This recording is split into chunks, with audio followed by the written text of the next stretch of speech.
Hello and welcome. This is another big walkthrough, and today is trial edition. Or trail edition, should I say? So I'm Richard. I'm one of the UK product engagement specialist. I will get my words at some point. Today we're going to talk about kind of all your adventures, all your trails, and we're going to have a good time with the person we're going to speak to today. Before we get started, if anyone doesn't know what the big walkthrough is, then it's very much a case of a big walkthrough. It's to give you an idea. It's an equipment showcase. So we'll show you all the equipment that our key opinion leader today works with and uses, and some of our kind of some of my own favorites, and some of the bits that are good to get the job done.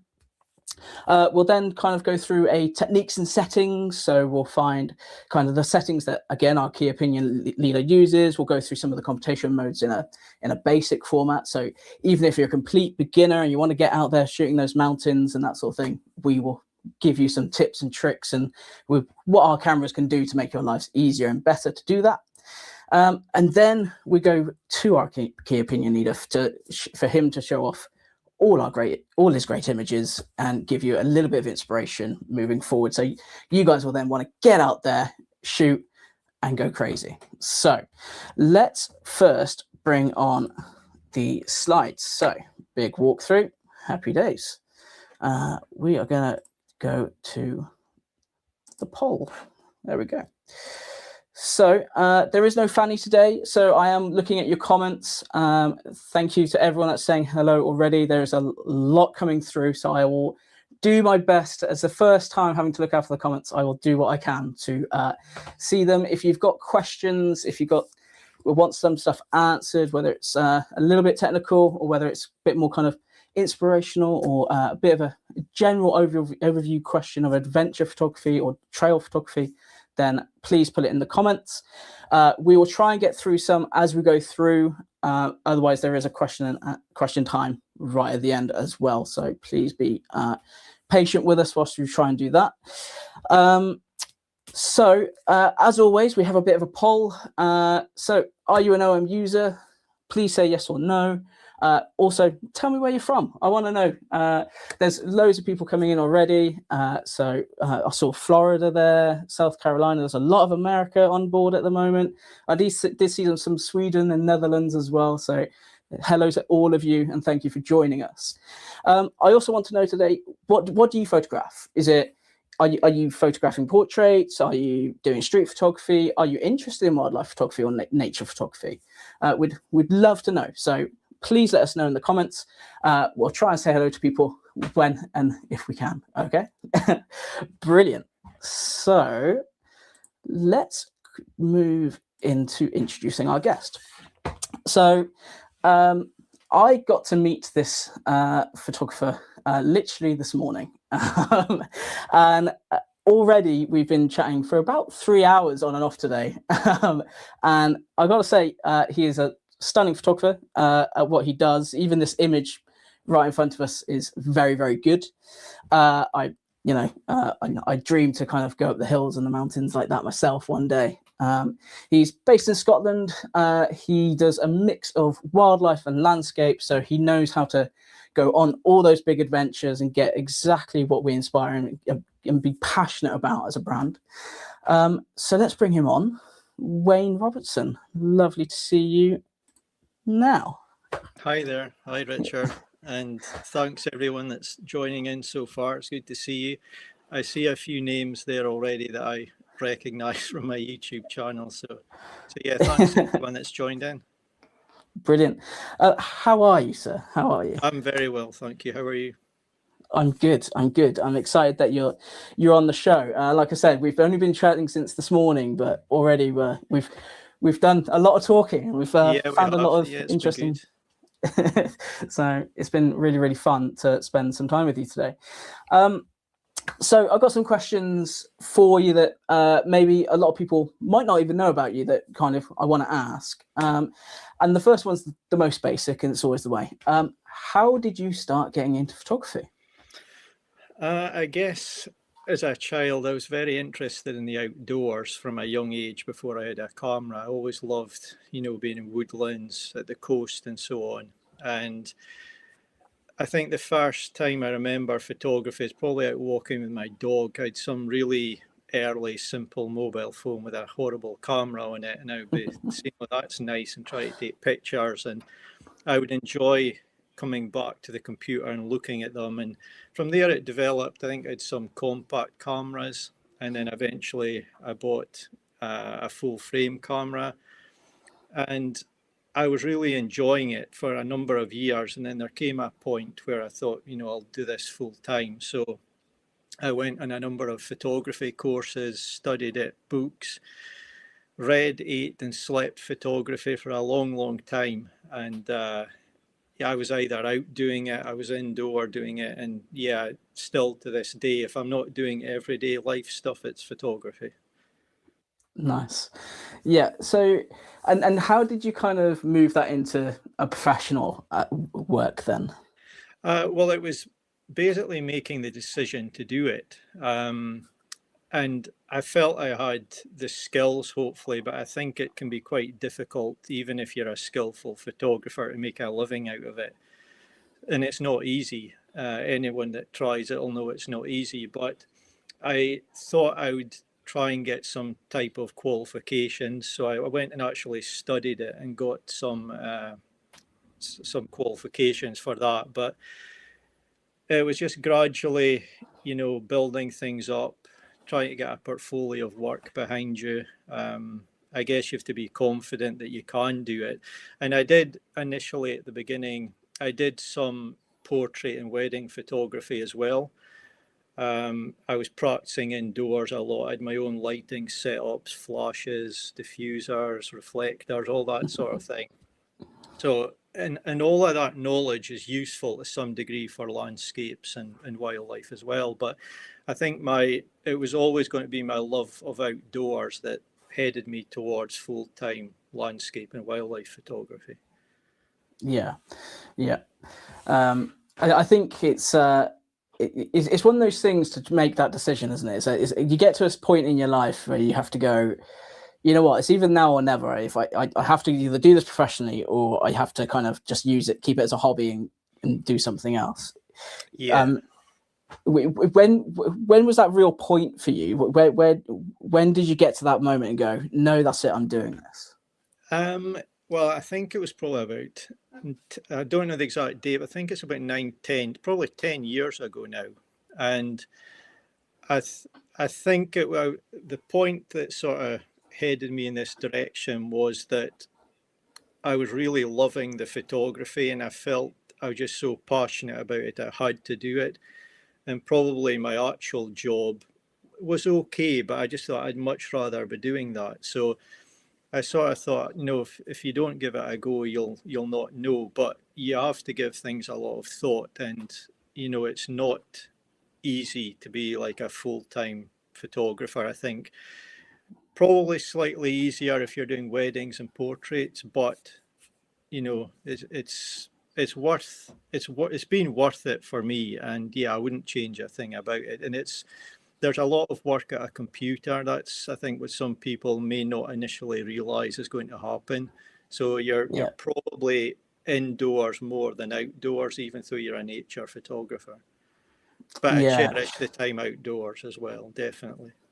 That's it. I think, you're right. It's a case of, you think you're a wildlife photographer or a nature photographer or an adventure photographer would literally be out there constantly doing it, right? But it's not that, is it? It's actually those moments are even more precious when you are out doing it.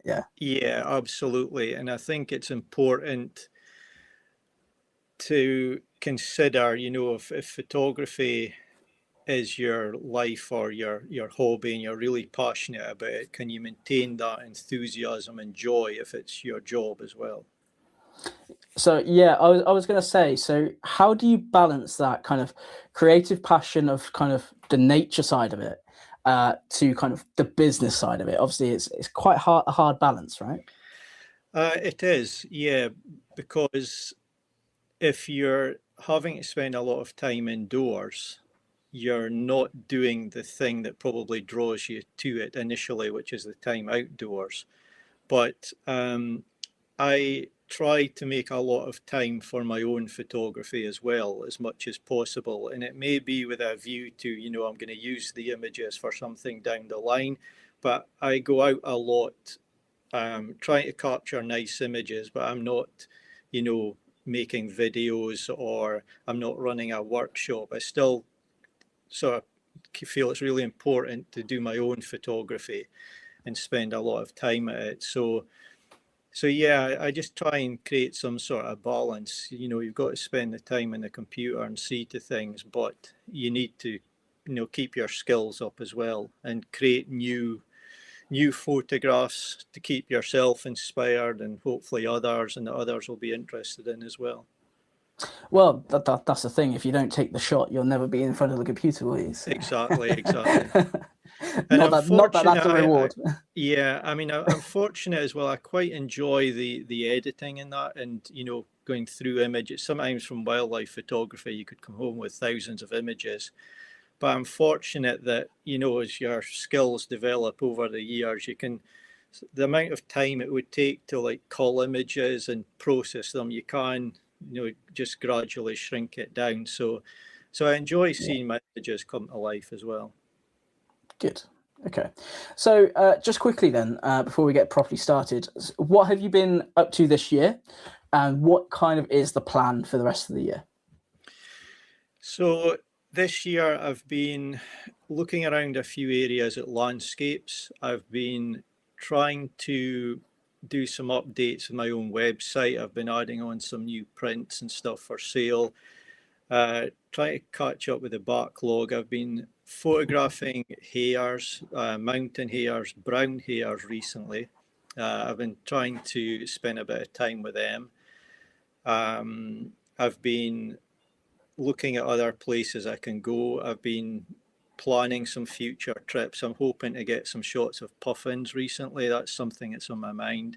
I've got a few new places I'm hoping to travel recently within Scotland for landscapes as well. And I've got a few other long-term projects in mind that maybe it'll be a few years down the line, but I'm collecting material for those at the moment as well. So yeah, busy with a few things. Good. That's what I want to hear. And the question I always ask everyone then, before we get really started, if you could have any lens, what would be your dream lens? Well, I'm fortunate to own, you could argue, most of what I need, but I think the 50 to 200 f2.8 would be a really good addition because I do landscape and wildlife. It could be used, very successfully for both. And sometimes I'm doing both things when I'm out. So yeah, that would be a lens that would fit into my kit nicely. Yeah. And I believe, if I'm not mistaken, you might have this already. Yeah, that's a great lens. Yeah, I've got that one, 150 to 400. Yeah, fantastic for wildlife. I've taken a few landscape shots with it as well. Yeah, so it's got its uses for that as well. But yeah, mainly wildlife. Yeah, it really is. But it's a really good lens. I was actually using it in the back garden to shoot some blue tits and some robins earlier. So it's astonishing what you can do with it. Yeah, it's great. So, match it with some of the computational modes, and it's a bit of a beast of a camera. Yeah, and lens. Good. Right. So, shall we get started? Yeah, sure. Firstly, what a great image, by the way. Thank you. I'm guessing, is that local to you, or is it? Yeah, it's fairly local. It's in the Scottish Highlands. I was fortunate to get some good light there, but it might be hard for the viewers. But there's a small ridge over to nearer the top right of the image, and there's actually 4 people standing there. So that's giving you a sense of scale. You can maybe just make them out to look like a dot, but when I zoom in at home to say 200%, you can make out 4 figures there. So what they were doing there on that day, I don't know, but they were up there. Hopefully traveling back home. with the looks of that. Okay, so let's get into the equipment showcase then. If the slides want to work, there we go. So this is where we're going to talk all things techie in terms of cameras and all the lenses and stuff we use. So today we're going to look at the OM5 Mark II again. Obviously, I know last week or the week before we looked at it, but I believe you have a slightly different look at it and use it slightly differently, which is important. So let's go straight into it. Why the OM5 Mark II? Yeah, for me, I actually made a video on my YouTube, if anyone's interested in that, why I bought this camera. I already had the OM1 Mark II, but I could see this as being very useful when I wanted to keep size and weight to a minimum. Yep. And if you're shooting purely landscapes, I believe you would not be able to distinguish the images from the OM1 Mark II. I mean, it's a very capable camera. It's light, it's got great stabilization, it's got the features you can see. And for me, very important is the weather sealing, because I'm often caught out cold conditions, rainy conditions, winds, you know, there can be stuff blowing about, snow. So that's really important. And it's a very good camera to use. It can be, you know, customized to your needs. And if you're anyone that wants to record video as well, it's not got the video specs of the OM1 Mark II, but it takes, you know, very, very decent, good 4K, standard 4K video. So if you're not wanting to do any fancy grading or slow motion or anything, and you just want a bit of video on your travels, it'll do that as well. So yeah, I bought it as a partnership, and I'll often go out with two cameras as well at once. Yeah. So the things for me about the OM5 is obviously that weather sealing is amazing on it. But just how light that is, and from your previous kit that you owned, which we won't mention the branding of that in any shape or form. But for going from that, obviously that what would have been quite a heavy kit to this, is that kind of like saved your back whilst kind of going up those mountains and those hills and stuff? Yeah, I had a small injury that I was struggling with a bit, and the more weight I carried, the worse it would make it. But also, I mean, even if you go out in some really tough hikes and you wouldn't carry a thing with you, it can be difficult. So the more you carry, the worse it is. I've definitely seen a difference, and I've seen a difference in how many images I'm taking handheld as well. So I can often, as well as having some lighter gear, I can leave the tripod a bit more. So, yeah, and the other benefit of the handheld shooting is, you know, sometimes you think with landscape photography, you've got more time than, say, wildlife, and you generally do, but there can be fleeting moments. And having a camera ready at hand just to grab it is very useful. I'll often carry the OM5 Mark II just in a small bag at my waist, so I can just grab it. And if there's, like you saw in the last image, if there's scenes like that where there's light hitting, then I've got the camera just ready to use handheld and get the shot. Yeah, makes sense. We've actually just had a question come in about the OM5 Mark II. I'm not sure if we can answer it, but we can try. I love my OM5 Mark II, but how confident are you with the tripod mount on the bottom? What is the most weight you've put on it? Yeah, I mean, I've had it on a tripod with all my landscape lenses. Yeah, it's been absolutely fine. Yeah. The tripod mount on the bottom, I wouldn't put any, you know, it's resting on a tripod, so I wouldn't be putting any weight on the bottom. But if you mean putting it on a tripod with, you know, any of the lenses that I use, it would be fine. Yeah, it's a bit like the so I've used an OM5 with the 15400, and it works absolutely fine, right? There's no difference. Yeah, I mean, with that setup, like you've got there, you've been mounting the lens onto the tripod. But I think the viewer's mentioning specifically the tripod mount on the bottom. But Yeah, I've had no issues whatsoever. If I'm carrying it, it goes into a bag, so I'm not like using a clip or anything in the tripod mount. I'm just putting it in a bag, and yeah, it's been fine, handheld and on a tripod. I've had no issues with the camera at all. Yeah, good. So, but that's not the only camera you use, is it? It's not the only OM camera you use, should I say? No, I got the OM1 Mark II. That was my first purchase when I moved across.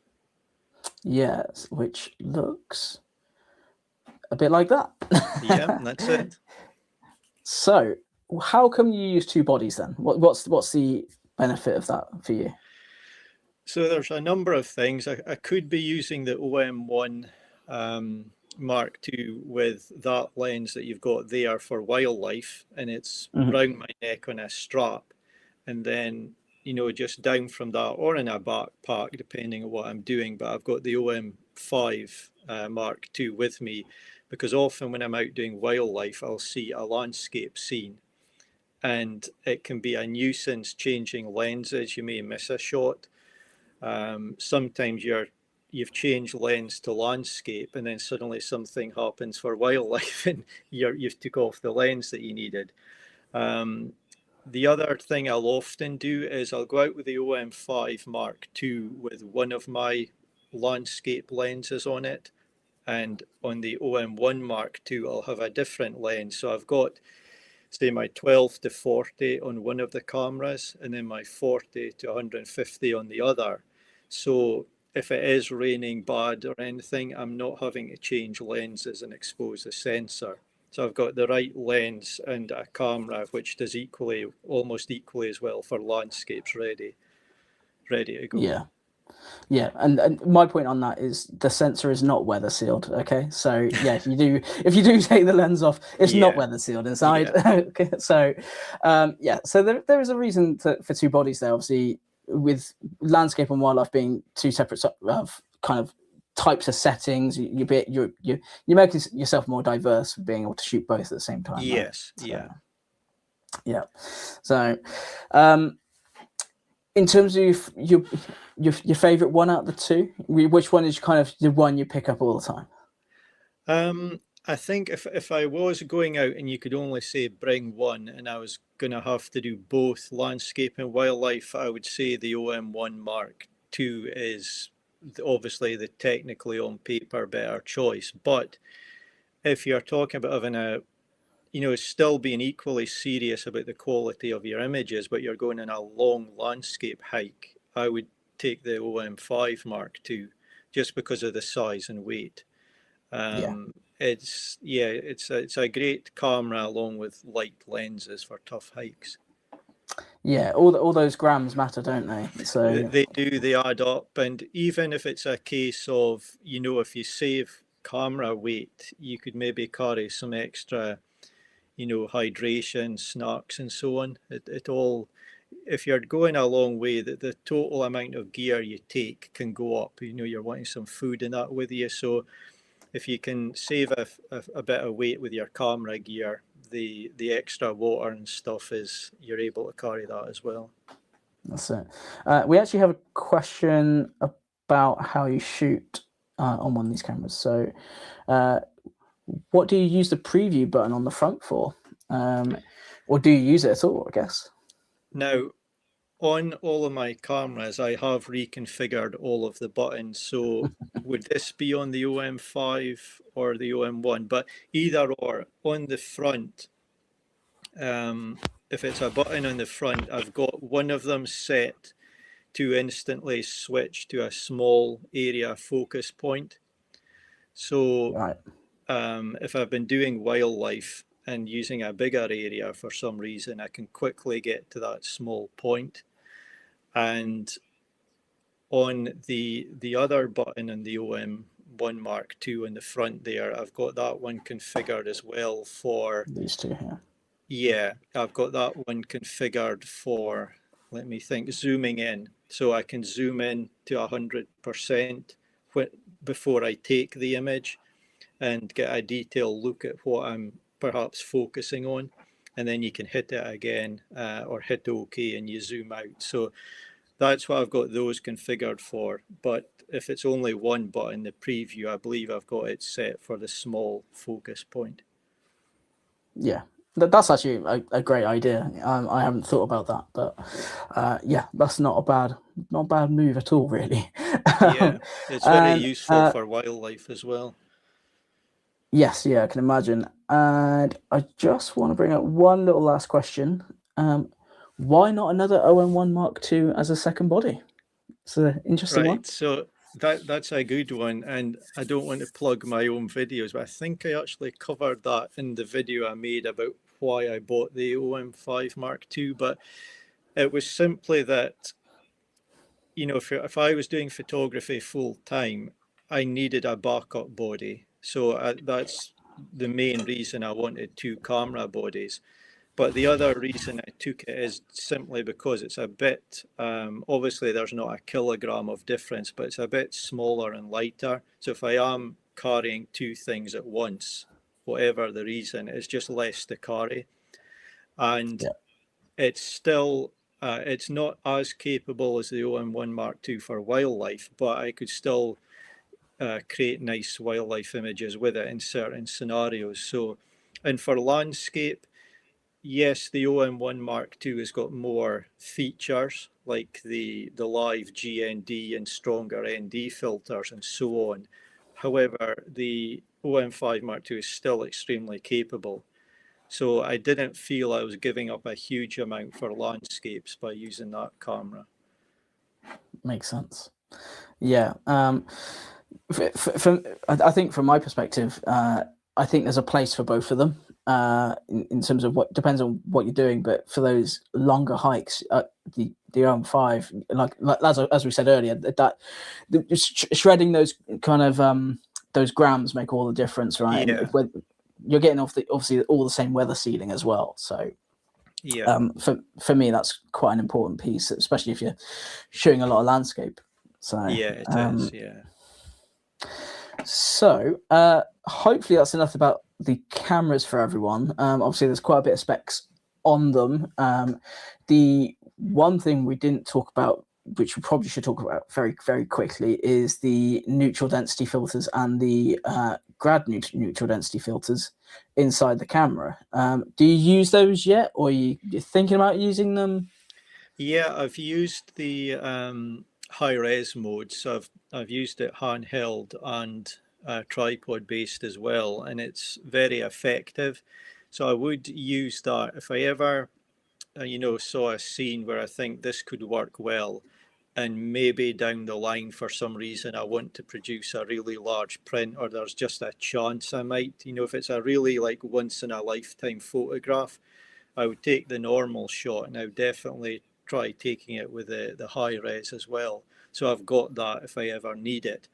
Generally, I find the 20 megapixel files are fine. It's also, I generally carry all my lenses, but it gives you more pixels to crop in as well if need be. And I've used the live ND. They've worked very well. That's another thing you can, depending on your requirements and how long an exposure you want to do, you may get away with not carrying filters at all, or you may just want to carry a polarizer, but I've used those.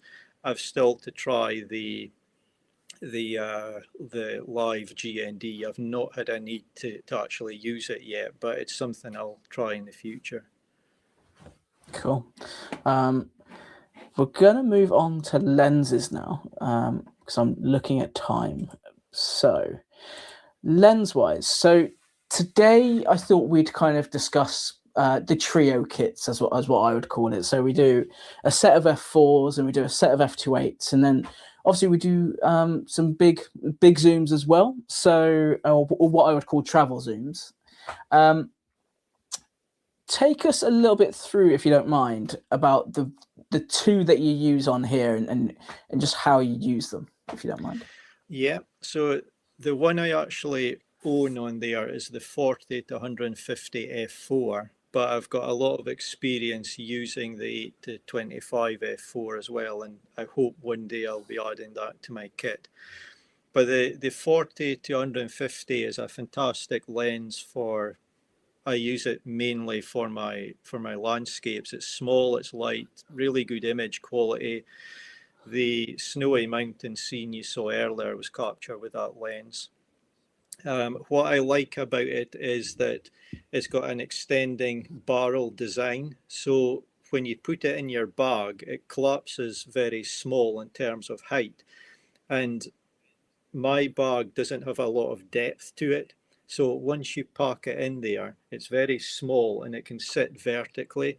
But if it was a longer lens, it wouldn't fit vertically and you'd have to put it side on and take up more room. So for me, traveling light, not a lot of space. It doesn't take up a lot of room, and it's light as well, so it's great. The 8 to 25, fantastic lens. I may be slightly different from a lot of landscape photographers. I don't shoot ultra wide angle a huge amount, but there's definitely times I need ultra wide angle. So I was very keen to try that lens, and yeah, it produces excellent images. Again, small and light, and yeah, I mean, those F4 lenses are probably perfect for most landscape photographers. Yeah, I think if you're in terms of the range of lenses we're going to show you today, if you're looking for lightweight kit that's going to do the job, that's still weather sealed, then this is kind of the trio to go for. Yeah. Like you look at the 825, it is, it's still pocketable, it's ready to go. I can't get it in focus right now as per usual, but so that is a great landscape lens. It gives you that ultra wide, but it gives you that little bit of kind of standard zoom range as well. So it gives you that little bit of everything, which is quite nice. Yeah. And then obviously we do the 12-45 f4, which is even smaller in comparison. To give you an idea, yeah, it is. It's very, very small, which is actually one of the kit lenses for the OM5 Mark II. And the results I've actually seen from that have actually been quite amazing. I've been quite amazed by that. And then obviously the one you do own is then the 40 to 150 f4. And in terms of what you're talking about, in terms of the extending barrel, so you have a click point, and then you have your internal zoom range, right? It doesn't move after that. But in terms of locking it away, ready to go, it's all done. So you have to clip it out first, and then you have your zoom range. Yeah. So, and then all back in, ready to go.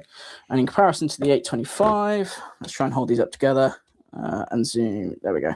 There's not too much difference. So I'm sure there'll be space in your bag for an 825 at some point. I could squeeze it in there maybe. So if you are after telephotos on that, I would hugely recommend it. If you were after wide angles, I'd hugely recommend that as well.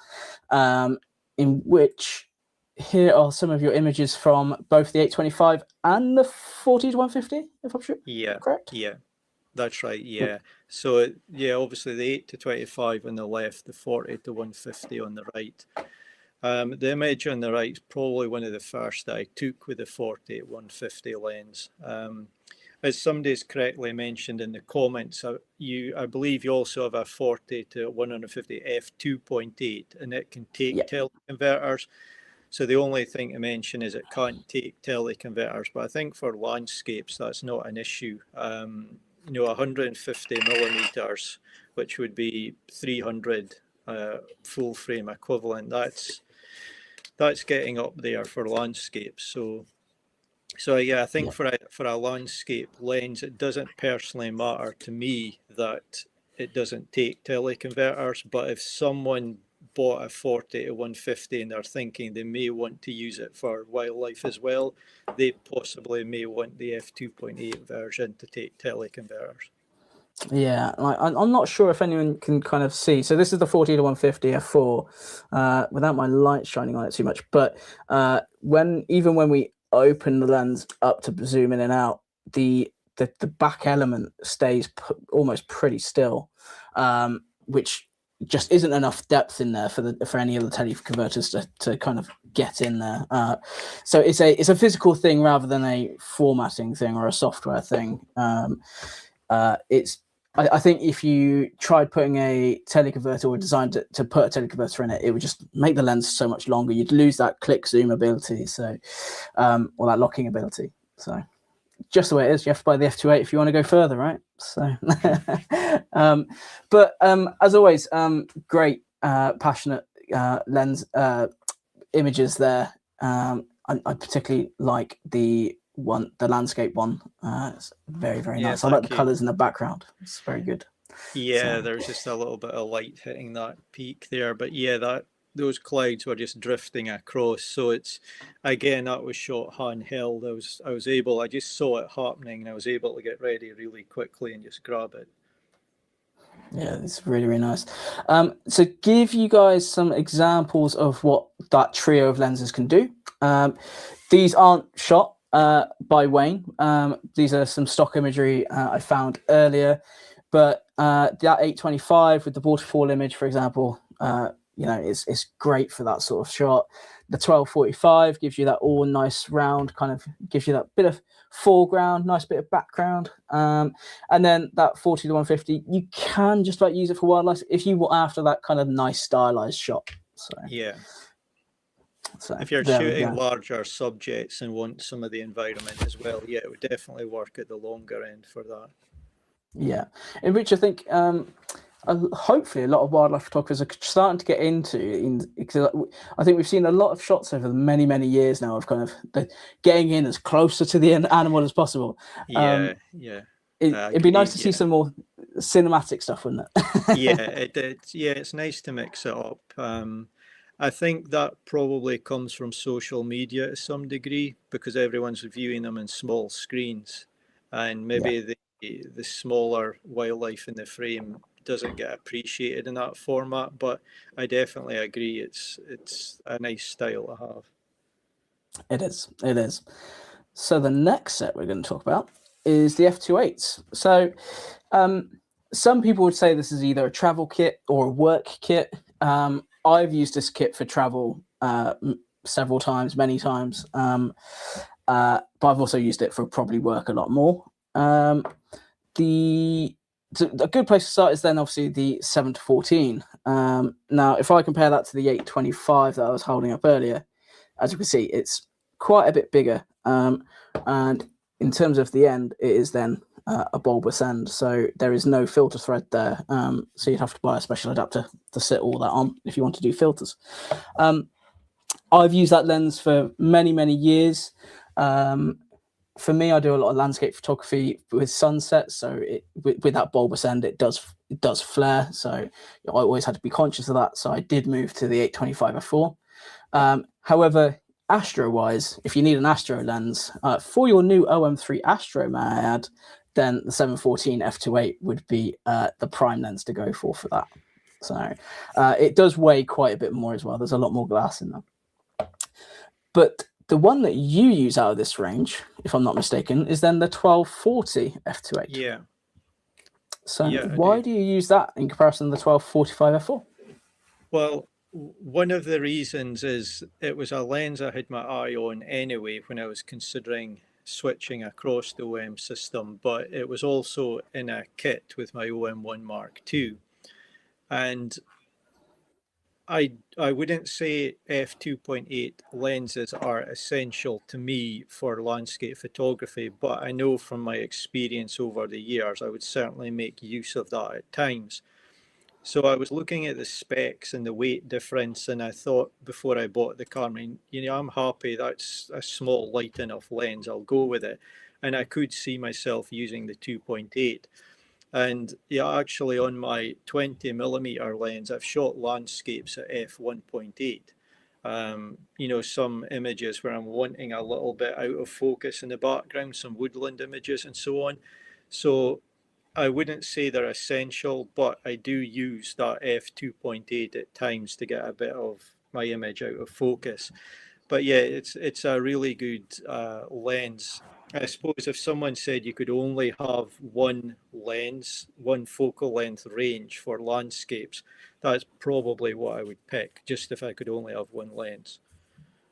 So it's an interesting choice for that, because obviously, as we said earlier, a lot of landscapers normally go wide, ultra right? wide, yeah. Yeah. So, but obviously that lens is a great workhorse for everything, right? That It 1240. is. Yeah, I mean it's really good. You could do so much with it, and you know that 40 millimeters would be 80 millimeters full frame. That's a little bit more than typically, you know, you'd have a 24 to 70 on a full frame system. So that would be like up to 80. And that little bit extra can sometimes make a difference and save you having to crop. So yeah, it's a great lens. I think the f4 goes a little bit further. Is it a 45? The f4? 45 now, yeah. Yeah, Yeah. yeah. So yeah, it's a great lens, which if someone put me out in the landscape somewhere I'd never been and said, look, I'm not telling you what it is, but you can take one lens, that's the one I would pick. Yeah. I just saw a lovely comment about the 1245 F4 going to Spain and Portugal next week, which is partly our homeland in Europe these days is Portugal. So you're taking it home to play with all the other OM users in that area. The last lens on that is then this beast, the 40 to 150 f2.8. If you want a size comparison against that 1240, it's quite big. But it's still reasonably weighted in terms of what it does. This thing is a real workhorse. I've personally used this at every event imaginable. I've used it for wildlife. I've used it for everything. If you want, from my personal opinion, if you want a great lens for taking pictures of your birds in your back garden, which is the most I get to in wildlife most recently, then that is the the thing to use. But as we were saying earlier, obviously you can use the teleconverters on it, so you can put a 2x or a 1.4 teleconverter on it as well. Yeah. So that is a bit of a beast of a lens. I did just see a question about, here we go, 40 to 150 f2.8 better for landscapes, or the 40 to 150 f4? What's your thoughts?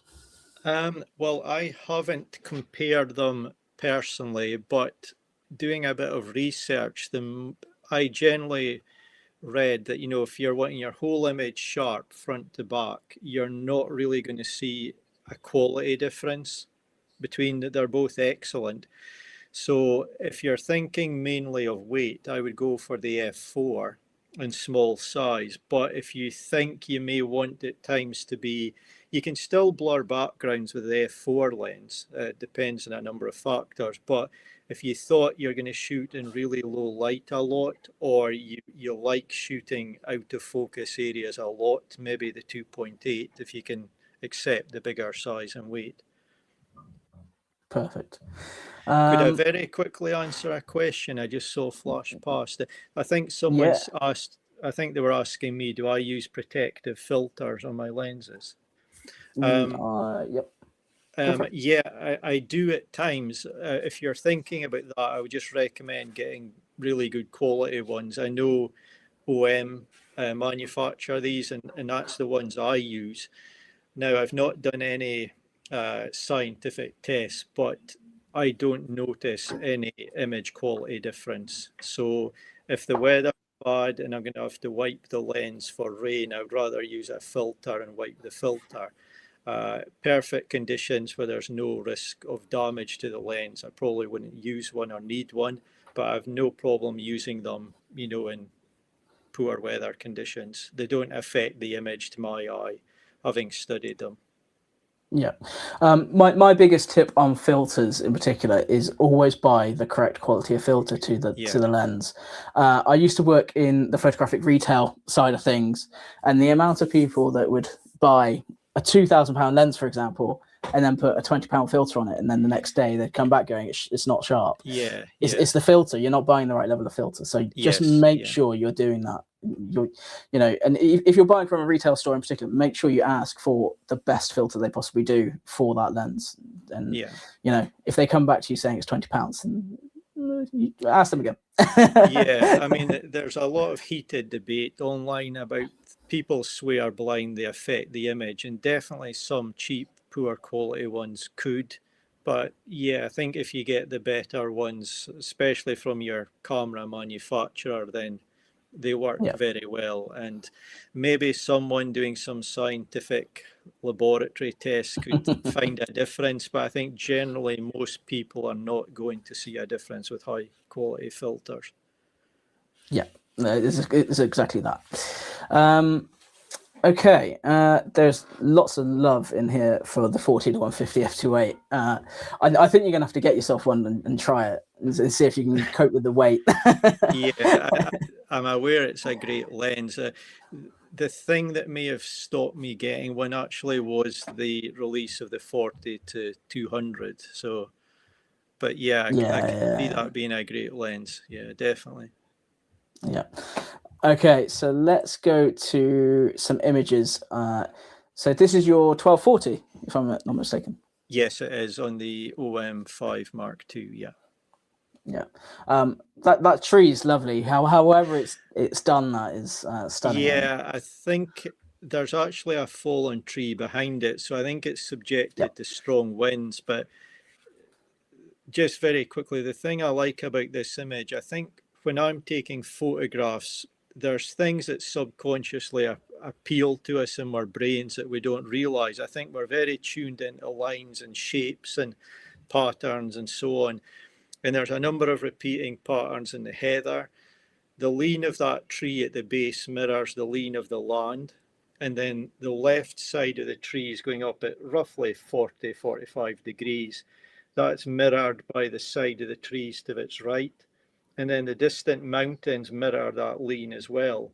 But the mountains at the right come in the other way just to keep your eye in the image. So there's a lot of repeating shapes and lines, which I think work well. And in the heat of the moment, you maybe see things quickly and grab it when the light's good. But when you come home, you sort of see, that's why I was liking that so much.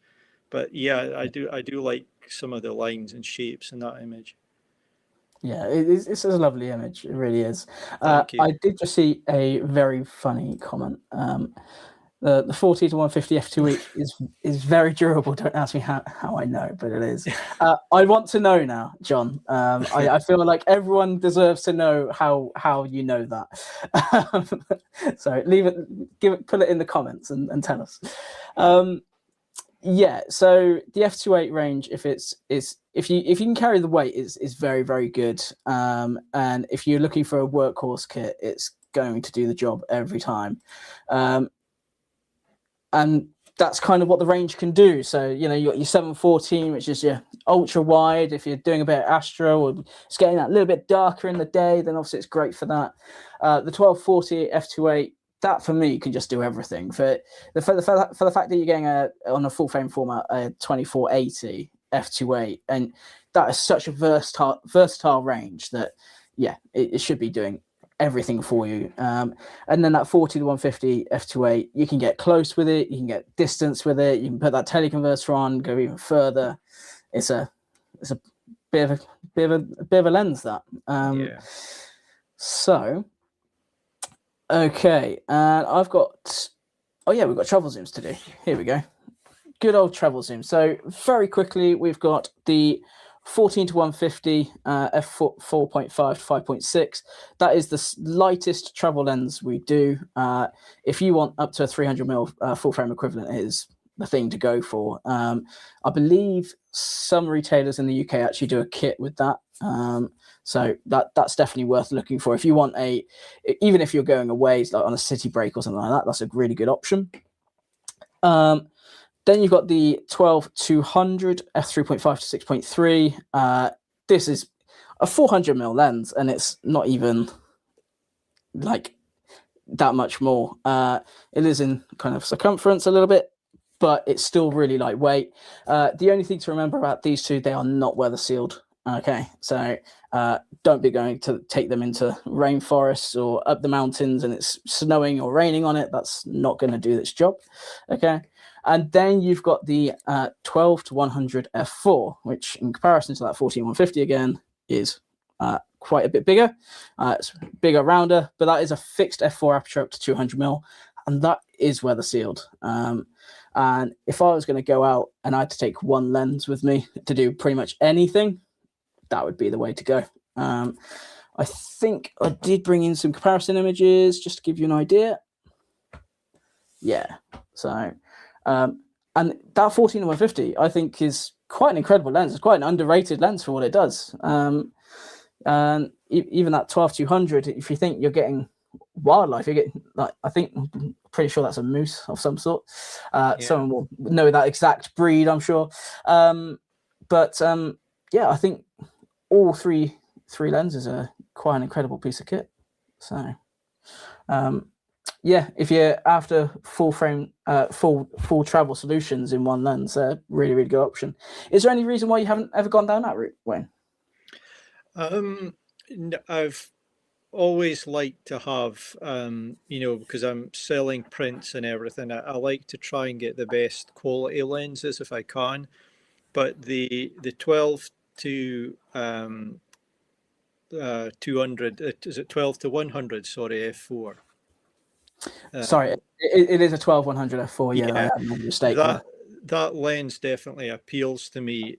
The reason I've sort of got the lenses I have first, and that one may come later, is because I've split that focal length range over two lenses, and I've went a bit further.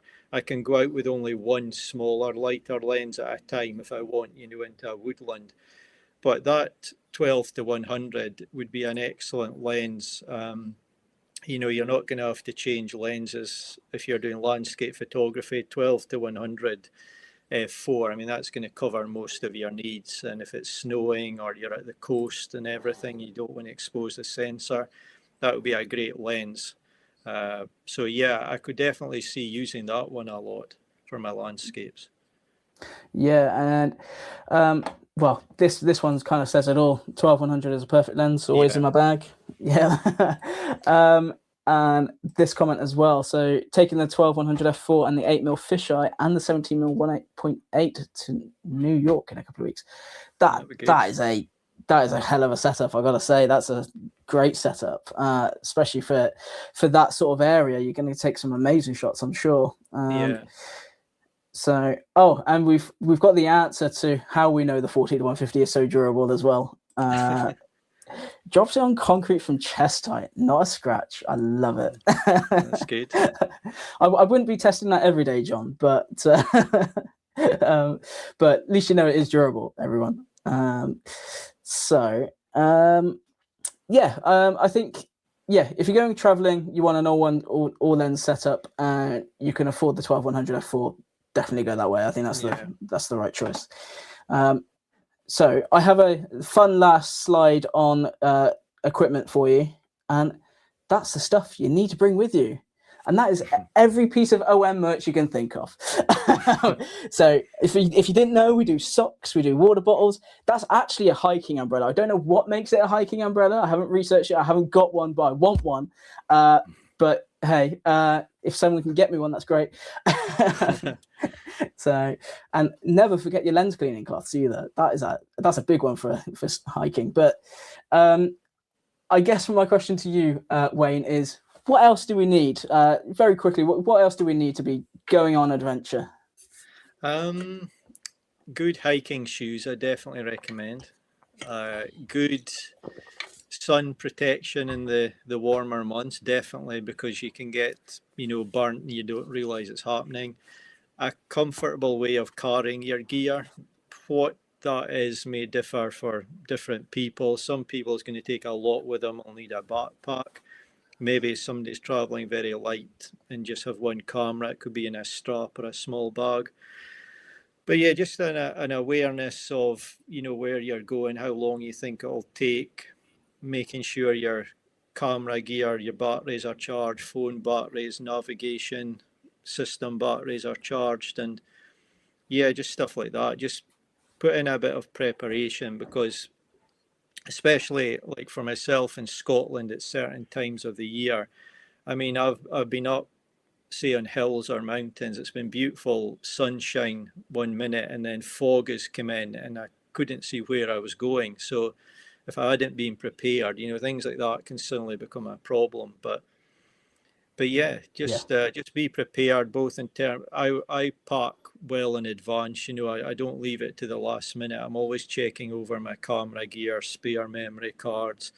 I'll even format them so they're all ready to go, and just do a lot of preparation. Yes, yeah. Preparation is key, right? In everything we do. Yeah. So I'm just very quickly going to go through some comments. There's some really fun ones coming through tonight. And it's the first time I get to really play with them. So, oh my God, what? There is merch. Yes. So if you go onto our website, there is a merch tab. I think it's right on the right-hand side. It is all there. You can get the mug that I use, for example. Yeah, exactly. I have this bottle, which I bought, and it actually works really well. Yeah, it's really, really good stuff. I do love this one. The OM baseball caps. You know what? I think it's all about who you know at that point. Maybe if you're coming to some events somewhere along the lines, come and see one of us, and you never know, we might be able to sort you out. What else was there? Here we go. 4150 F28. Not getting worried about them getting wet in Florida. That's great to hear.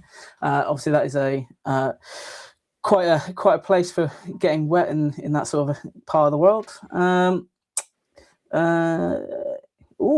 Really interesting question for you. Do you include macro lenses in your hiking kit? Now, we discussed this earlier. Yeah. It's not something I do a lot of, if any at all. You may see an almost macro image later of a frog coming up, but that wasn't with a macro lens.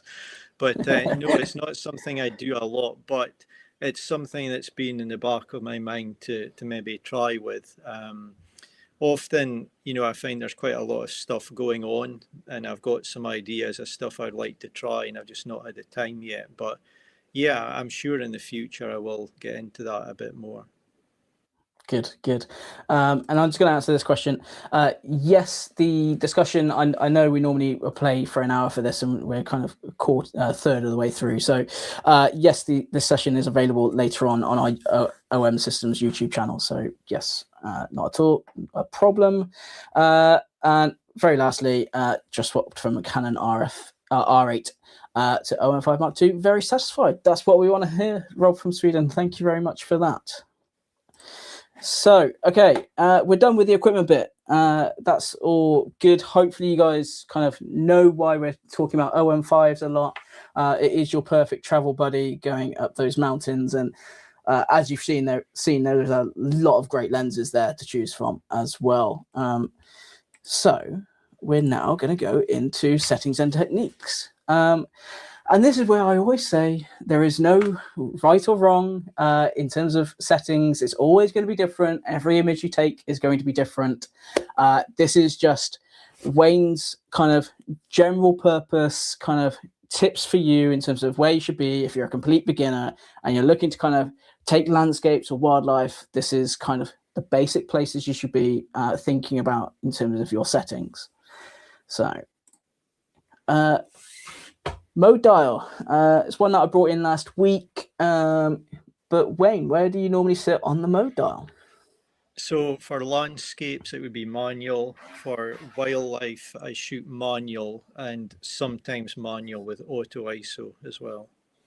Yeah, okay. And why the auto ISO?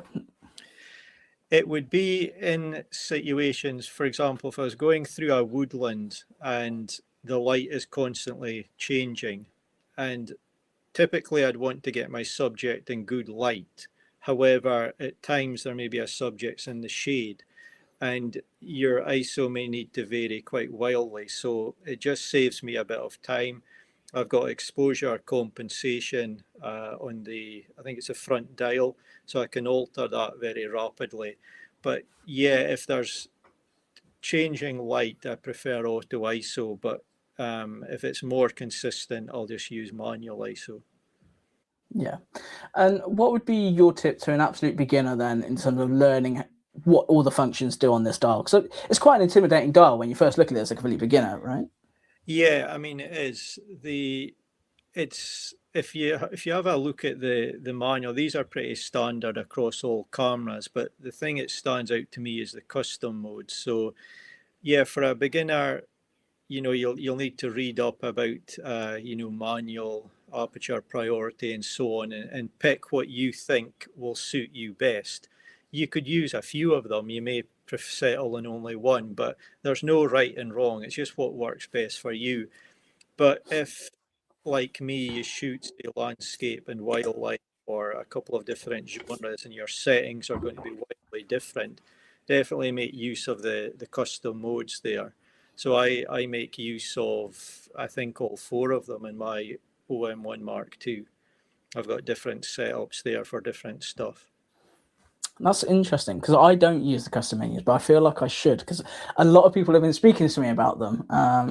So I do need to give them a try. You'll need to walk me through them later. Yeah, can do. So as always, we'll do our quick fire round because adventure and trail is quite a mixed sort of solution. You're thinking a lot about kind of wildlife and landscape, which you'll see in a minute. It's very two different topics. We're just going to do a bit of a quick fire round through these, but if you give us the landscape side of it and then the wildlife side of it to try and keep it easy for everyone to understand. So, shutter speed. Where are you normally for shutter speed for landscape? Yeah, it could vary wildly for long exposures to trying to capture, a scene with a lot of high wind and the trees are really moving. But yeah, if you're trying to capture movement, the quicker the better. So I could say an average of 1/200th of a second. Okay. And what about wildlife for shutter speed? Yeah, again, because of the stabilization, I mean, I've shot deer grazing at probably an 80th of a second. Okay. Maybe even less than that. I would need to go through my images, but I know I've done pin sharp images at that. But if there's movement, the faster the better. So maybe start at if it's really fast flight, for example, certain birds fly quicker than others, but you're needing to be 1/2000th, way higher than that. The higher the better if you're wanting to guarantee a sharp image. Yeah, absolutely. Apertures for landscape. Yeah, typically I would be between f4 to f8. As I said, I've shot some at f1.8, and I know people talk about diffraction and so on. They maybe don't want to go past, say, f5.6, but I've shot on my lenses at f8 and been more than happy with the results. So I don't worry about that at all at f8. Okay. Wildlife side of things.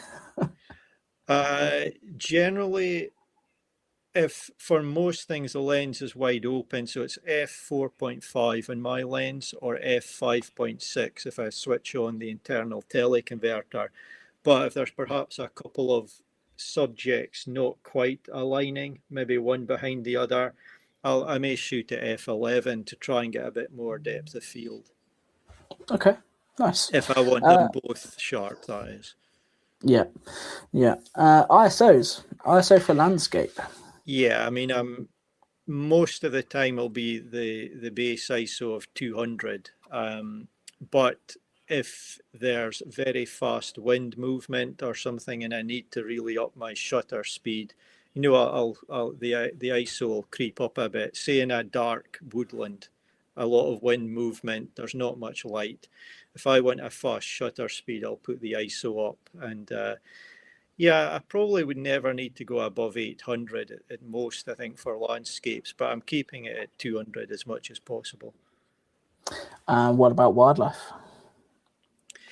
Again, as low as possible, but yeah, I mean, I've shot, I wouldn't do this if I could avoid it, but I've been at ISO 12,800, and with modern noise reduction, you'll get a good quality image out of that, certainly a usable image, but I keep it as low as possible, but certainly, a few thousand is quite common, unless you're in really good light and, shooting slower moving subjects. Yep. Frames per second. Yeah, so for my landscape, it'll be single, Yeah. and then I'm using silent sequential and pro capture for the wildlife. Yeah, in which we're going to go through Pro Capture in a second a little bit. Not in great detail, but we will go through it. So let's go to the next bit. So additional settings then. So focus type. Yeah, for landscape, typically single SAF, but I'll sometimes use manual focus as well, and then continuous autofocus for wildlife. But occasionally I'll use manual focus as well for wildlife if there's something very specific or the camera would be struggling, say a bird behind many branches, and I'm just wanting to take an identification shot. Sometimes I'll switch to manual focus. Yeah. And what about the subject tracking? Do you use that in your camera a lot? Yeah, it's obviously the bird mode for birds, and then the other one I think says dogs and cats, but I've found it worked well on, say, hares, deer, and so on. So Yeah. you can play about with those. Sometimes the bird subject detection will work on non-birds where you think it wouldn't, but it does quite work quite well in certain things. But I also turn it off at times. But Okay. yeah, it's generally very good. It picks up birds and that really quickly, unless they're in an extremely difficult situation for the camera. Yeah. Metering. Do you play with your metering a lot? It would be on ESP and generally left there. I use it and I refer to it, but I'm also referring to the histogram a lot, Yeah. Yeah. I which think is the that benefits histogram. of mirrorless. Yeah. Yeah, that histogram's the way to go. Yeah. And then computational modes. I know we kind of touched them on earlier. Obviously, Pro Capture being one of them, high res being the other. Any of the others that you use a lot? Yeah, I use Live ND when I'm trying to, get a certain look in water and I need a slower shutter speed. I've even used it recently in one of my YouTube videos just to capture wind movement in a scene. So I just try to be a bit creative and just walking around a woodland, and it helped give a little bit of a unique look to some of the foliage that was blowing around. Yeah, nice. And obviously, a little bit of bracketing maybe at times as well, I would have thought. Yeah, definitely something I'll use in the future along with live GND. But one of the interesting things is, you'd expect with a smaller sensor, maybe you'll struggle with high dynamic range scenes. And in my 10 months or so that I've been using these cameras, I've only ever needed to use one exposure for dynamic range. So I'm sure I will bracket when I need to, but I've never had to so far, which I found quite surprising actually. Good, good. So let's talk about Pro Capture then.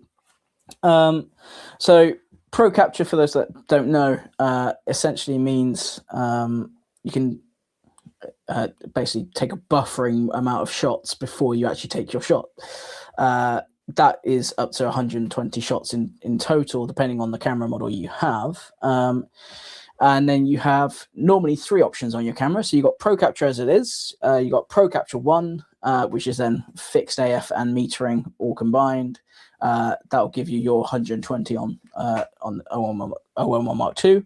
And then you got the Pro Capture 2, which is normally 50 frames per second, but works with your focusing as well. So yeah, and these are two images that are quite hot off the press, if I remember right, as we were talking. Yeah, this is actually the first time I tried Pro Capture. So I shot these many months ago, but I've got a huge backlog of images I need to edit. So I edited these quickly earlier on. But yeah, I took the kingfisher flew by me and I saw it land on this tree. I'm always respectful of wildlife and I want to keep back, but I couldn't get closer. But I quite liked the scene and the way it was looking in the water to see if it could spot any fish. And then I spotted the signs that it may have seen something. So I actually had Pro Capture set up in one of the custom modes. I quickly switched to that and half held down the shutter button, so it started buffering, and then I was able to capture that. And you'll maybe have seen, Richard, if you zoom into those images at 100%, the lens and cameras captured a tremendous amount of detail on the kingfisher, even though it's small in the frame. But yeah, I got a very nice pose of it just coming off the branch. So that was a good result for the first time I tried it. Yeah. Pro Capture for me. I get to use this feature quite a lot in my back garden. So I've got, like I said, blue tips and robins hanging in my back garden at the moment. They're both residential. So they're both having babies and all sorts. So I got to use this kit in my back garden, which seems a bit extreme. But I haven't had a chance to even look at all the images, but there's some of the ones I've got. The fact that I was able to get that blue tick coming out of the house, wings still flapped inside, just pushing out through the hole. Yeah. You wouldn't get that on any normal camera. It's such a crazy feature. Yeah, I mean, you just can't react quick enough. So no. And the good thing is, obviously, if you release the shutter button without having done the full depression of it, the buffered images don't save to your memory card. So you're not going home with lots of unwanted images. Yeah. Or you're like me and accidentally don't press the button full down, and all the images you really needed have disappeared. Which I do a lot, unfortunately, but that's a me problem. That's not a camera problem. So if anyone hasn't tried Pro Capture out there, definitely give it a go on your camera. It is a stunning piece of technology and will give you that unmissable shot. All those occasions where you've got an opportunity to take that bird or that wildlife shot, or even that sports shot, that should be on your camera. If you're going on safari or something, you got one chance to take that one shot of that lion running around or whatever it is, you should be using that.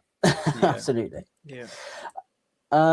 High res. Now we discussed this obviously last week or a couple of weeks ago in a bit of detail, but I just wanted to re-go through it because obviously you've used it several times or occasionally, haven't you, Wayne? Yeah, I mean, again, it sounds like I'm plugging my YouTube channel. I'm not, but I've got a full video on there where I went out to test this because I was curious about it myself and I wanted to see, how it would work. So I've tested it. I wasn't out to get stunning images, but I gave it a good test and I was impressed with it. And since then, when I think the opportunity comes up where it's going to work and it's an image worthy of using it, I will take the standard 20 megapixel image, but turn this on and either take, well, most of the time it could be handheld, but if I have a tripod, maybe try the 80 megapixel. And it's just in case, I get a request or I want to print something really huge in the future. Or if you're caught short on focal length, it gives you a bit more pixels if you want to crop in. So yeah, it's a great feature. Ideally, unless you're wanting a creative effect, you're not wanting a lot of movement in your scene. Minimal, well, no movement ideally, but yeah, it definitely works. It does what it says. Yeah, and the fact that it gives you that bit more high dynamic range as well. So if you're blowing out your whites or your blacks, it's giving you that extra bit, isn't it, to kind of bring it all back together. It gives a little bit, and I think it gives less noise as well. Yes, it does. Yeah, which is a big thing, especially for kind of if you can do it astrophotography with high res. That's really, really useful. So yeah, it's definitely a feature again that's been on our cameras a long time, but I've spoken to a lot of people recently and they still don't know much about it or kind of have even used it in their camera. Definitely get out and try it. Your files will be bigger, but they'll be worth it.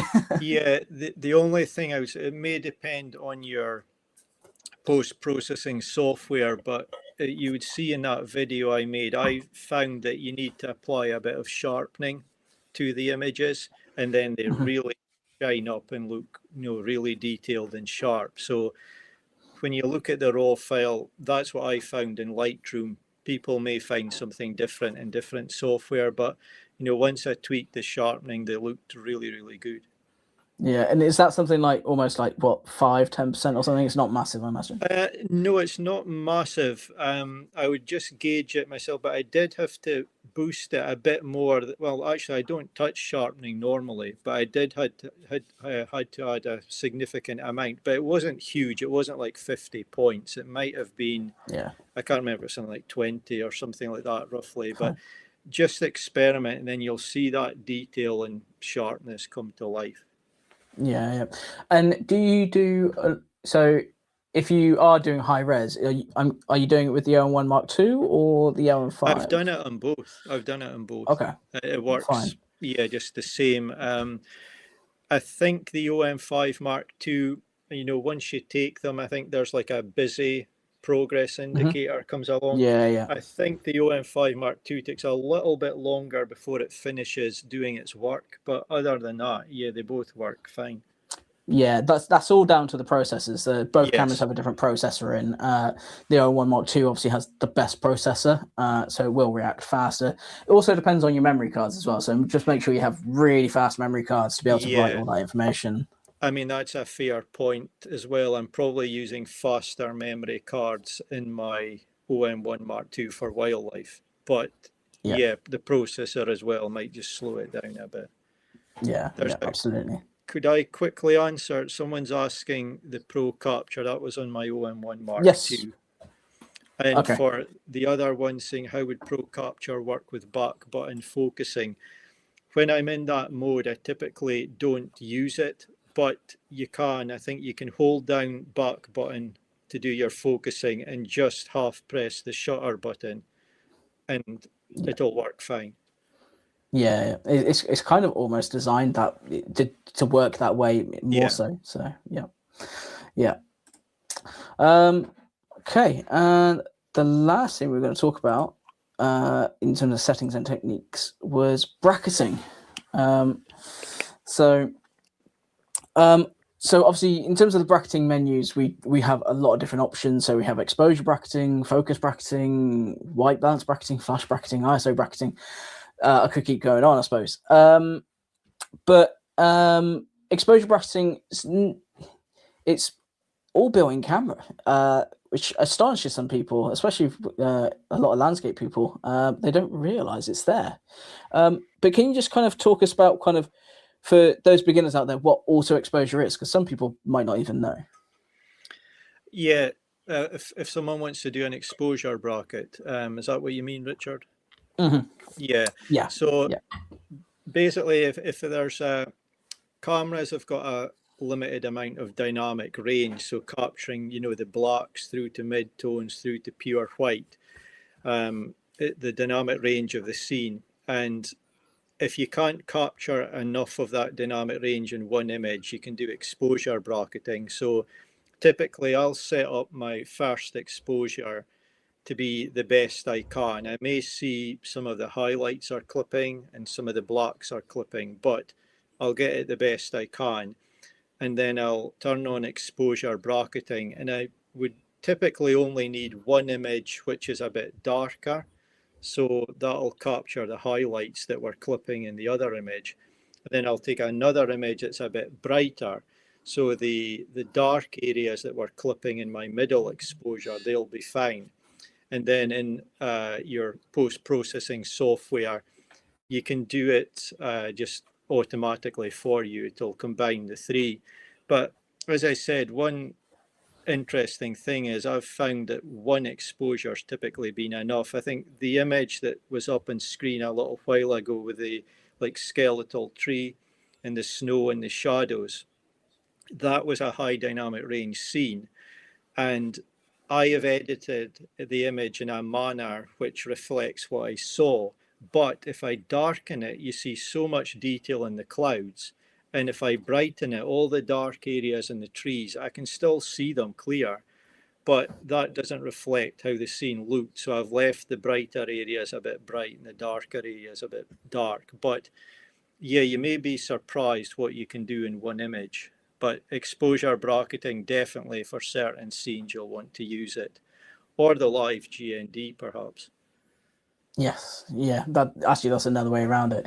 So to give you an idea, the exposure bracketing in our camera there's lots of options in terms of the variances either side. I think you could do up to 5, maybe even 7 images on the OM1 Mark II.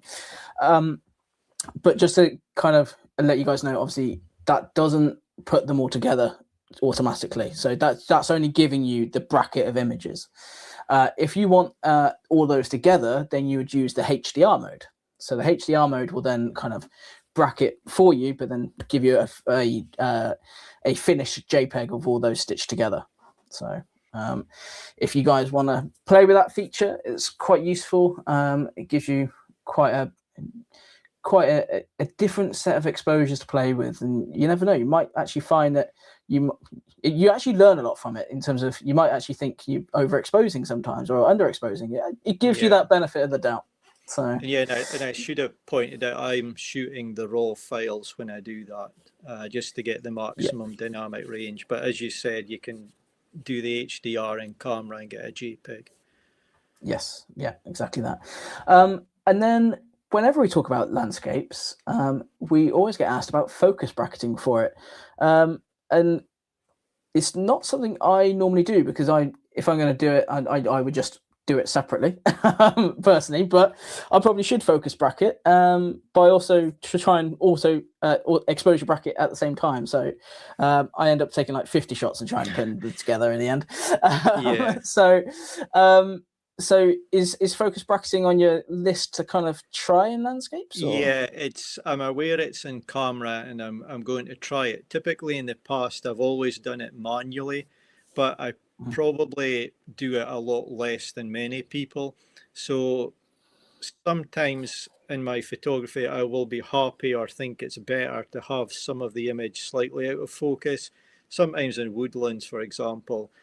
But as I said earlier, I've done some tests with my cameras and lenses, and like shooting at f8, I'm happy with the results. So some people don't want to shoot maybe higher than f5.6 or whatever, and they will have to focus bracket. But if you want to shoot, if you think you can get good results at say f8, f11, you might not need to focus bracket so much.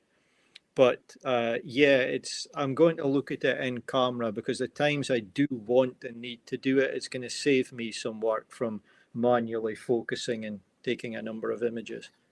Yeah, we'll bring you back at some point to talk about focus bracketing in depth then, once you've had a proper play with once it. I'm an expert. Brilliant. So that is everything in terms of settings and techniques. Hopefully everyone's got a little bit of something from that and found that really, really useful. We could go, the problem is we could go a lot more in depth with it, but we want to look after everybody, the beginners and the pros, and so there's a good mix of everything in there for you guys. So this is the part where Wayne gets to inspire you with some of his beautiful images. So we do a top 5 images from 2025. Basically, I'm going to hand it all over to you. You tell me when you want to go from one image to the next. Please tell us everything about the image. Not necessarily location, I don't want to know that, but I want to know more about why that image, what the story behind that image, and why we kind of how you got to the final point. All I will say to everyone else viewing, make sure you now get your questions in for question time, which is coming up shortly. So as Wayne is coming through and talking about his images, please put your questions in. I can't talk today. Please put your questions through so we can then answer them later. All right. Okay. Let's get to the first one. Okay. So I'll put some context into these 5 images to keep it 2025. These were all captured within 4 calendar months, I think, or slightly about 4 months, maybe slightly less. And that's because that's when I took my first image with a OM system camera. And I think it was Ansel Adams that had a great quote. I think he meant for even people doing full-time landscape photography. I think he said if you get 12 significant images a year, he saw that as a good crop, a good result. So I've got these 5 when I was, the last 4 months of the year learning new cameras, doing wildlife and landscape. So I was quite pleased with the results. This is the very first image I took with my OM1 Mark II. I have a video on my YouTube channel which will show me printing this image and taking it. And I headed out for the first time with an OM1 Mark II camera to see if I wanted to add it to my kit. I was using full frame to take on lighter hikes because I was struggling a bit with the weight, or if I would switch completely. And seeing this image edited and how it came out printed was a significant part of why I thought, this camera system's good enough for me, more than good enough. Taken on the OM1 Mark II, the 12 to 40, and I saw this tree here, and obviously the beautiful heather. I think I caught it in peak color. And I was just trying to frame at the bottom left, quite a significant area. There's like a little mound, and then you've got the mountain off at the right, which kind of mirrors it and balances it nicely.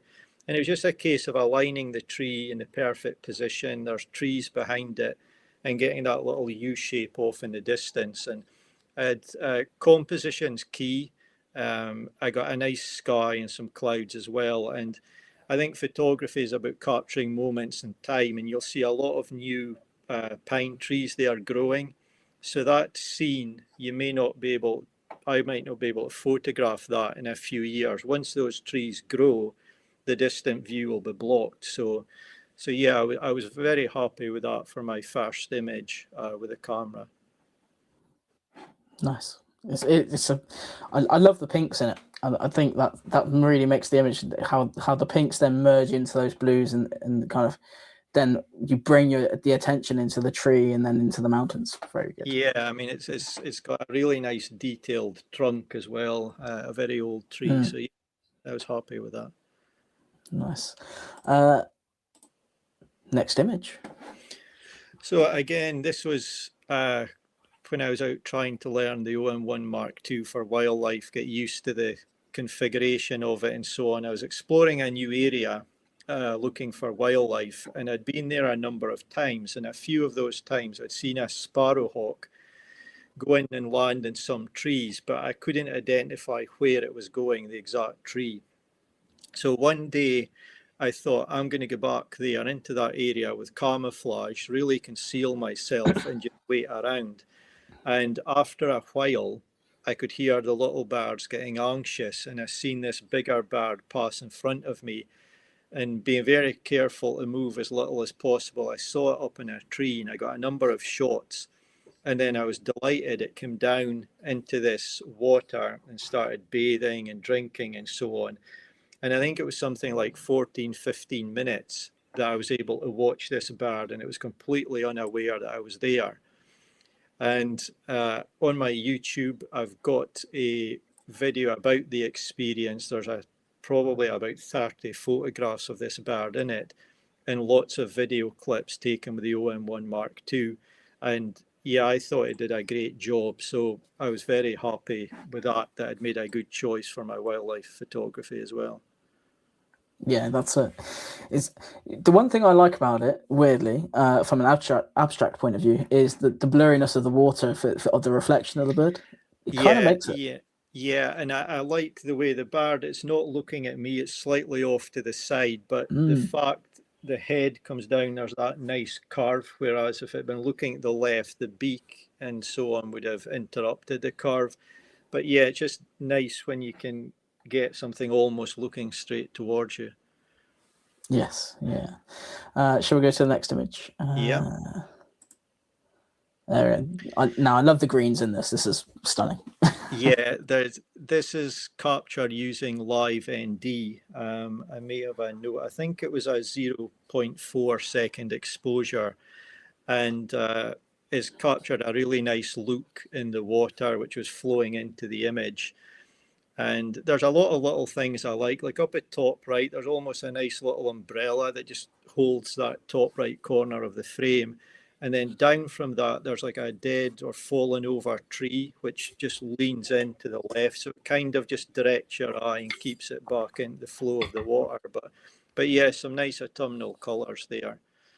And that's one of the first times I used live ND as well. Nice. Next one. Yeah, this is again early in my journey with the cameras, and when I've been running wildlife workshops, I often say to people, concentrate on trying to get what you think are good images of more common species. Don't be rushing to get rarer species. I've seen some people desperate to photograph, say, golden eagles, and they're maybe 200, 300 yards away, directly above them in the shade, shadow, and it's not a good image, but you've got access to more common species. So what I liked about this one is it was a windy day, and there's some nice colour and beautiful light in the robin. It was singing away. That's how I knew it was there. I heard the song. So there's out of focus areas because of depth of field, but the robin, I think, was in a more sheltered area. So that branch above it is not moving in the wind, but the branches, I think, nearer me and behind were moving. So the combination of wind movement with quite a slow shutter speed and the out of focus areas, I thought, worked quite well. And the robin's nicely framed by that sort of two branches above and just to its left. Yeah, I think you're right in terms of trying to pick your common birds over your kind of more rare birds. I think. Yeah. And that I would probably say that more common birds are harder to take a picture of. They're more, there's more chances to take them, but a small bird like a robin is really quick to photograph, right? Yeah, They don't sit still for long.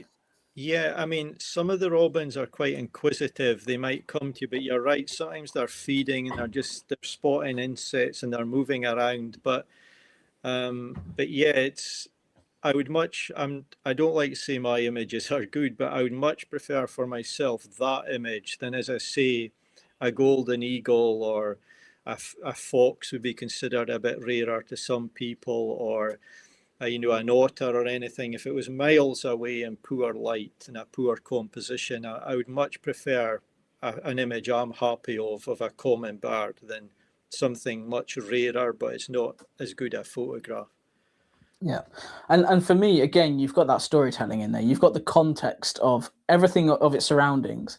Yeah. I feel like that tells a lot more about the bird than just the picture of the bird, right? Yeah, that's right. Where it was, it's on a nice old broken branch. It's singing away. The light's hitting it. It seems happy, and yeah, hopefully a bit of the out of focus areas add a bit of depth. And once you study it, you might realise, hang on, there's a bit of movement there. It must have been a windy day as well. So yeah, I quite like the image. Another one of my personal favourites from you.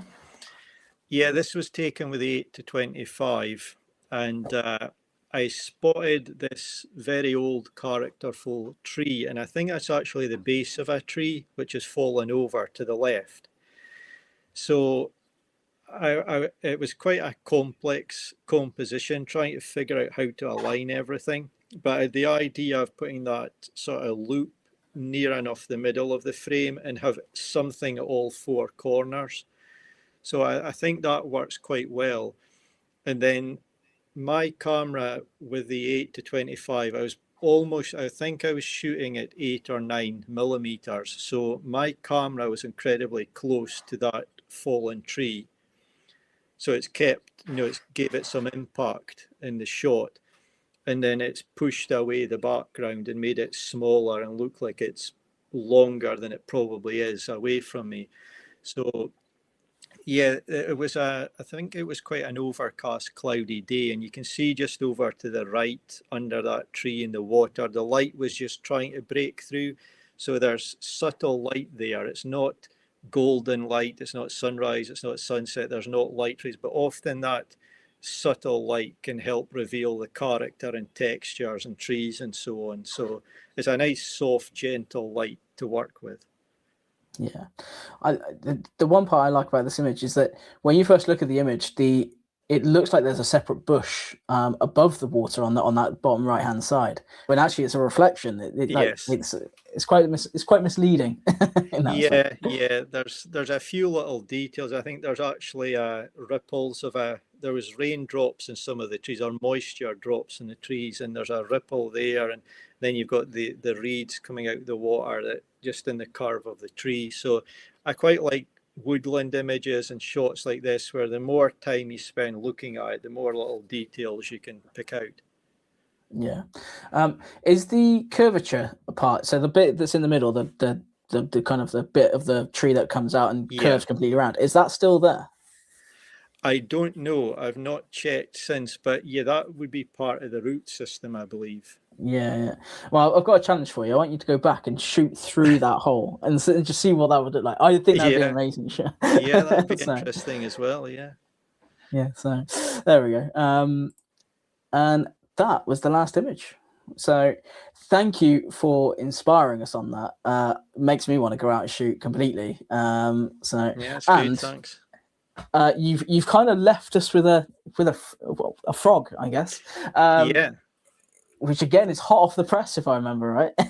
Yeah, that was that one was picked out, yeah, today, but that was taken with a 150 to 400 millimeter lens, and the teleconverter was on, and that frog, from tip of its head to the rear end, I'm sure at very most would have been 2 centimeters.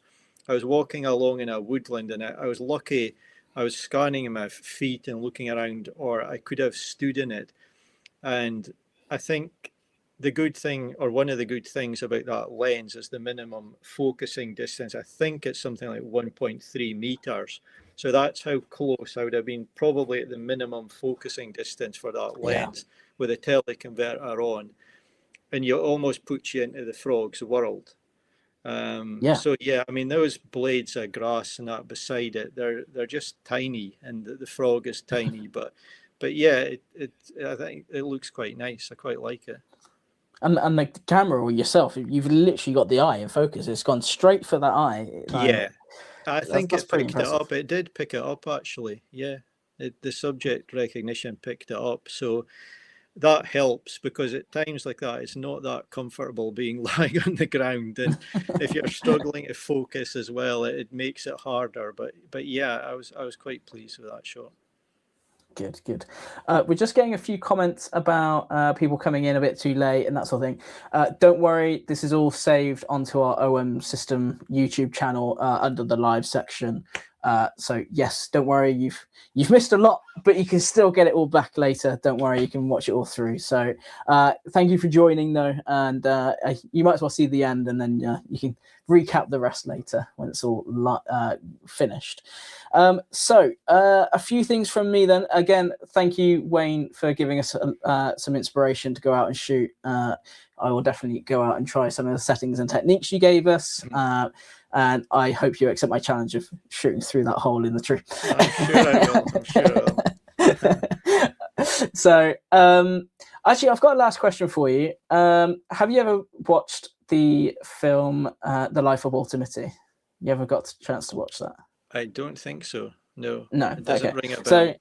So it's a film about photography. Basically, a famous photographer ends up taking a picture of it's a snow leopard, but at that point he's going to take the picture. He doesn't take it. So he's at that point where he's so mesmerized that he's got to this point that he could shoot the shot of an award-winning shot, but he's so immersed in the moment that he just goes, "No, this moment's for me." Yeah. Have you ever had one of those moments? I have sometimes, yeah. I've been taken aback with some views, and it's took me a little moment to gather myself, but I've had to remind myself, I'm a photographer, and I want to take the shot. But yeah, I've had some breathtaking moments, but not just at the top of mountains, but even just looking over coastal views and that. I've seen like coastal fog, which is called a har. I don't know if that's a Scottish word, but coming in, and there's been some spectacular moments that, it does take your breath away. You're quite right in what you're saying. I always remind myself to enjoy it as well. you know, there's more than just the photography. Even if you're doing it for a living or a hobby, there's more to it. So I always appreciate being out and, you know, seeing special things. Yeah. I think it's the thing that a lot of photographers forget, especially the ones that get outdoors a lot. They worry too much sometimes about taking the shot rather than actually taking that moment in and reading the story. Yeah. And then take the shot. So it's a Yeah, very valuable exactly. lesson to learn. Yeah. So don't go away, because obviously we've got question time. But we've got a few OM system updates to just go through very, very quickly, and some really big news from me as well. Cashbacks are available on a lot of the kit we've just been talking about as well. So OM1 Mark II's up to £500 cashback, OM5 Mark II, £200 cashback. The 714 f2.8, the 825 f4, Wayne, get in there now. There's cashback on it. 1200, yeah, you got two lenses you go for. 1200 f4 there as well. Both the 40 to 150s and the 12-200. So by all means, I've put a link in the comments right at the beginning if you want to go and check out and purchase any kit from today. Events then. We have a lot of events coming up. To give you an idea, I'm probably doing 90% of those, I think.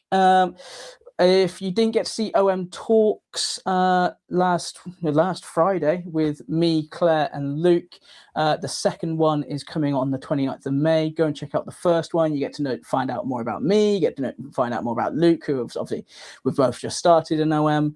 But the next episode is really, really special, really, really important. So episode 2 is with Courtney Victoria. If you follow her work, she's an absolutely amazing photographer. She's very local to me, but she has been going to New Zealand. I think she's gone almost a month. I'm not sure. But she is giving us a very exclusive interview. She's going to show us all the images front hand, so no one else will see them beforehand. So make sure you get into that. There's a lot more about it in a second. We've got a lot of in-store days coming up as well. The Bug Park Macro Workshop near Norwich. We have one ticket left, people. Out of all the 25 slots, we've got one slot left. Wayne, you want to come and learn some macro, don't you? Let's get involved. So you get to play with all the kit, the flash, the macro diffusers. You bring your kit. It's the whole place is closed off just for you guys. So make sure of that. And the big reveal, we are doing skateboarding in the Shrednam's Bristol. If you don't know what Shrednam's is, basically it's an old Debenham store that has been completely converted into a skate park, but it still has the escalators. It still has some of the original furnishings of a Debenham store. So it's such a unique place to go. And we're closing the place for 50 people. The place can fit 3,000 people in it. So you get to be able to walk around this place, take all the shots you want. We will have 4 semi-pro skateboarders there that you'll be able to photograph. So Chris Nagar, who is just starting to play with OM kit, grew up on shooting skateboard photography. He is going to be able to show you all the tips and trips and tricks and everything you need to know about skateboarding photography in general. But it's not just about skateboarding. I want you guys to look at it as a sports workshop, okay? This is one of the most hardest things to photograph in terms of sports. It's got height, it's got length, it's got speed, it's got everything. If you want to practice shooting sports, then this is the workshop for you. You'll be able to play with flash, natural light. It's going to be a crazy, crazy day. You'll get your hands on an OM3. You get your hands on the 5200. Wayne, I know you want to use the 5200. Let's get on board. So all the fast prime lenses. It's in combination with Wex, who's obviously the big retailer one of the big retailers in the UK. I'll be there. Claire might be there. Luke will be there. Craig will be there. All the UK team will be there. So it's a big, big event. And we're expecting some really, really fun stuff. So make sure you get booked on that. It's in literally a month's time. How scary is that? So make sure you get on board. So yeah, thank you. And last bit, going quickly back into OM's Talks then. So exclusive interview with Courtney. We're going to do a bit of a debate on this one. So if you don't know what OM Talks is, it's essentially a chat show for OM UK. And yeah, we're going to debate what makes a great image. And I think we obviously, Courtney will be involved in that. Me and Luke will be hosting that. And I think that's going to be an interesting debate. We'll talk more about some of the summer events. And this is the one I need you guys to get really, really focused on. Anyone who uses Instagram now has a photo challenge for OM Talks. So the theme is urban adventure, and you need to take a picture of anything urban adventure and hashtag it with OM Talks on Instagram. What will happen then is me and Luke get to review those images, and we will show some on the live show. Whoever we feel the best may get a little prize or so. So get involved, send us some of your best street photography or urban adventure photography, and let us know, and it show us some great imagery. And yeah, we'll, if you're good enough and if we like your image, we will literally put it on our next live stream. And hey, it gets it in front of Courtney Victoria, which is great work, so well worth it. Right, what the thing that everyone's waiting for, question time. So we've had a few questions. We've answered a lot already. So let's go with this one first. Wayne, which lenses are default on there most of the time on each camera? So for wildlife, it would be my OM1 Mark II, and it would be the 150 to 400 for wildlife. If I'm doing landscapes, it would probably be the 12 to 40 would be the lens that sees most use for me on either camera. That's the one I'll be using most of the time, but I'm definitely someone that uses telephoto a lot, so the 40 to 150 is on a lot as well. But if I was going out to do landscapes, I'd probably have, if I had both cameras with me, I'll have the 12 to 40 on one and the 40 to 150 on the other. Which camera it's on wouldn't really make much difference to me. But yeah, that would be the lenses. Perfect. Okay. And then just quickly, we've got a video question, which I absolutely love that we've got that. Will OM1 Mark II output also get good video color? Yes, it can record, I believe, in 10-bit. So if you're someone that likes to manipulate the color or grade your videos, you can certainly do that. And it also records very good in standard video. I mentioned earlier in the stream, if you have a look in my YouTube channel, I can't remember the title, but if you search for Sparrowhawk, you'll get the video in which I photographed the Sparrowhawk you saw earlier. And there's a lot of video footage in there of the Sparrowhawk, and it's all taken in standard video mode with no color grading, I don't think. So if you want to get a sample of what it can do, have a look at that video. But I think it's excellent. It can take very good video. Yeah, it's not a huge thing we talk about, is it, in terms of OM, but it can do very good video. Yeah, it can. So what else we got? Let's do this one first. Post-production workflow. Very quickly, let's just go through that, because that can be a big topic, right? Like that's a whole show in itself. But give us an idea what software you're using to start with, I suppose. So I use Lightroom. I have Photoshop as well, but I don't really use it very often for my photography, Photoshop. So it would be, get the images on the computer into Lightroom. I render one-to-one previews, and I can work through them quite quickly after that. And in terms of my editing, I'm always trying to keep things natural. So I'm not someone that heavily manipulates color or changes the look of an image or adds something that wasn't there. I keep it really simple. I do use masking, but yeah, my images are probably very genuine match for what I saw when I was there. Yeah, and that's the thing I like about your images is that they are very natural. There's no kind of high contrast going into them or anything like that. It's what you see is what you get. Yeah, that's good. Thanks for that. And then last question. It's a big topic again. So, but did you find the switch from full frame to micro four thirds easy, or did it just take time to adjust? In terms of micro four thirds and full frame, the differences there are no, not at all. The differences are just getting used to a new camera. What things I've used in another camera are now called on OM system, and the buttons and so on are in different places. But I've found the camera is very customizable. I think I mentioned that earlier. You can really tweak them to fit your needs. So no, it was probably less time than I thought it would be, to be honest.